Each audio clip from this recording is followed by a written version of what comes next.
Hi, this is Raven from ravenoaksnest.com. Today we're going to be discussing Introduction to the 8 Sabbats and the way the wheel forever turns. If you like this video, go ahead and give it a thumbs up. And don't forget to subscribe at the bottom of this channel so that you can go ahead and get updates on our newest videos and events.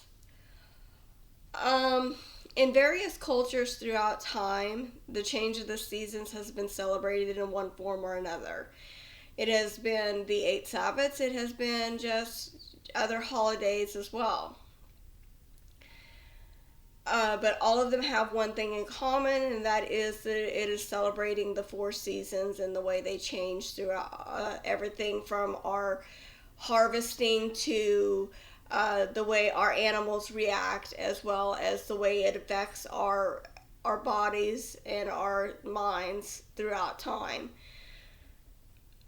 For the most common that is celebrated today in pagan society is the 8 Sabbats. That has been made popular by Wicca, but it's not just Wiccans that celebrate those 8 Sabbats, and it's not even those that are religious. It is green witches as well as the others within the community. There are even various holidays that surround those 8 Sabbats, even within the current community, pagan community, even in America, where it's not just those 8 Sabbats as well. What are the 8 Sabbats? In Neo-Pagan culture, it is to honor the seasons changes, as well as those cross quarters within the season changes. Those are the in-between points between the season changes. It follows a path of our harvest, as well as for our food supply, as well as the path of life, death, and rebirth. You're going to see that over and over again in the common lore for the 8 Sabbats. The most common lore for those 8 Sabbats today is within the Wiccan community mostly, but it's also within Green Witches as well.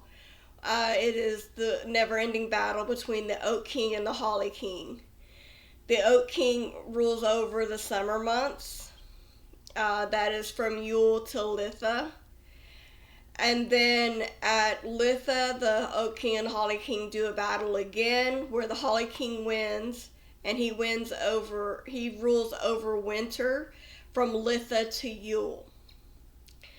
There's also the most common lore of the goddess and how she goes through various stages in life, from being a maiden in spring until she's the crone at Samhain that helps guide the god as he dies and descends into the underworld. There are also what we call quarter days. This is the 4 seasons. This is when we have the 2 equinoxes. Those are when day and night are equal. That is Astra in spring and Mabon in fall. Then we have the 2 solstices. That's when the sun reaches the most northern height in the sky. That is Litha in summer and Yule in winter. Then we have the cross quarters. These are the tween times. These are when it's right in between being spring and summer, or summer and fall, or going on. That is Imbolg. It is the midpoint in winter. Then there is Beltane, that is the midpoint in spring. Then there's Lughnasadh, which is the midsummer. Then there's Samhain, which is the midpoint in autumn. Samhain is the most sacred holiday is the most sacred Sabbath for witches, and that is because we celebrate our ancestors and where we come from. These are a time to honor and the change, not only the change of seasons, but it's to acknowledge the way the world reacts around you. It's not necessarily that you have to follow what is tradition for a Sabbath that is set in stone. It's not set in stone. You can follow your own path. This can be if for some reason, say in Austria, it's still snow on the ground for you. Well, that's not springtime for you. So follow your own path and don't be afraid to experiment a little bit. But do feel in tune with the cycle of the tides of time for birth, life, death, rebirth. Acknowledge those changes of the seasons and the way that it affects us in our own daily lives, and you're going to have this 8 Sabbats down in no time. For each of the 8 Sabbats, there are correspondences that are traditional. These are not written in stone. These are basically keys that you can use in your work and how to figure out how to celebrate and things like that. For instance, they have their own foods that are traditional, their own colors that are traditional, decor and symbolism. There's even a traditional magic work that you can do, and it kind of flows with that change of time. And there's also they have their own traditional activities and crafts. These can be the celebration itself, or they can be part of that celebration for the raising of energy. Each of these correspondences can be easily identified because the holidays that surround them, that are in the general population, that are most popular, they actually follow a pagan tradition. That is because the Christian church, when they were converting pagans into Christianity, the pagans didn't want to convert because they loved their holidays. They refused to leave their holidays behind. They were fine with going into Christianity, but they were not fine with leaving their holidays. They were not fine with leaving their deities. So the Christian church converted those holidays those Sabbats into Christian holidays, and they had all the same correspondences as the pagan holiday did. There were maybe little tweaks here and there, but for the most part, it's been the same throughout time. Not all witches are pagan, as we've discussed before. So not all witches celebrate the Sabbats, and they don't celebrate them in the same way. Some witches will celebrate the quarters, but not the cross quarters, because it's not relevant to their practice to celebrate that. It's just a little bit overkill for them. So they go ahead and just celebrate the quarters. Or they will just celebrate in a way that rings true to their tradition that they have going on in their own home.